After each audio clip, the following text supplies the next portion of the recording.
চলছে আমাদের basic tailoring class. তো ক্লাস শুরু হয়ে গেছে এবং আমাদের ট্রেনার আজকে শুরু করেছেন হচ্ছে কামিজ দিয়ে।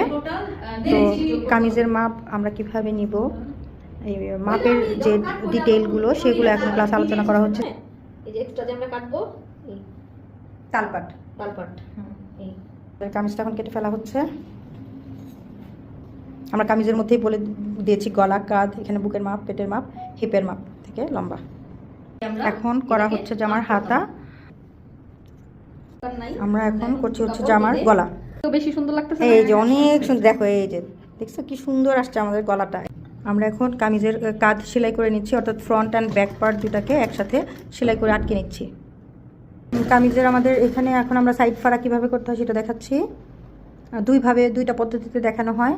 তো একভাবে আমরা অলরেডি করে ফেলেছি, এখন আমরা দেখছি যে নর্মালি যেটা রেগুলার আমরা যেরকম করে হাত দিয়ে ভাঁজ করে করে করি। আরেকটা পদ্ধতি আছে যে দুই পাশে একবারে লাগিয়ে পরে ভাঁজ করে লাগানোর পর আমরা সেলাইটা খুলে ফেলি। তো দুইটা পদ্ধতি এখানে দেখানো হচ্ছে। এবার আমরা সেলাই করছি কামিজের নিচের অংশ। এই যে আমাদের কামিজের সাইড সেলাই করা শেষ, সাইডের ফাড়া সেলাই করা শেষ, নিচে সেলাই করা শেষ। এখন হাতাটা লাগালেই আমাদের কামিজ একদম প্রায় সব রেডি, শুধু গলার হেমটা করতে হবে, তাহলে একদম ফুল কমপ্লিট হয়ে যাবে। কামিজের সাথে এখন হাতাটা অ্যাড করা হচ্ছে। এই যে হয়ে গেছে আমাদের ফুল 3 পিস, এটা কমপ্লিট সেট আমরা করলাম। প্যান্ট স্টাইল সালোয়ার এবং এই জামাটা সাইড ফাড়া কামিজটা আমরা ক্লাসে করলাম।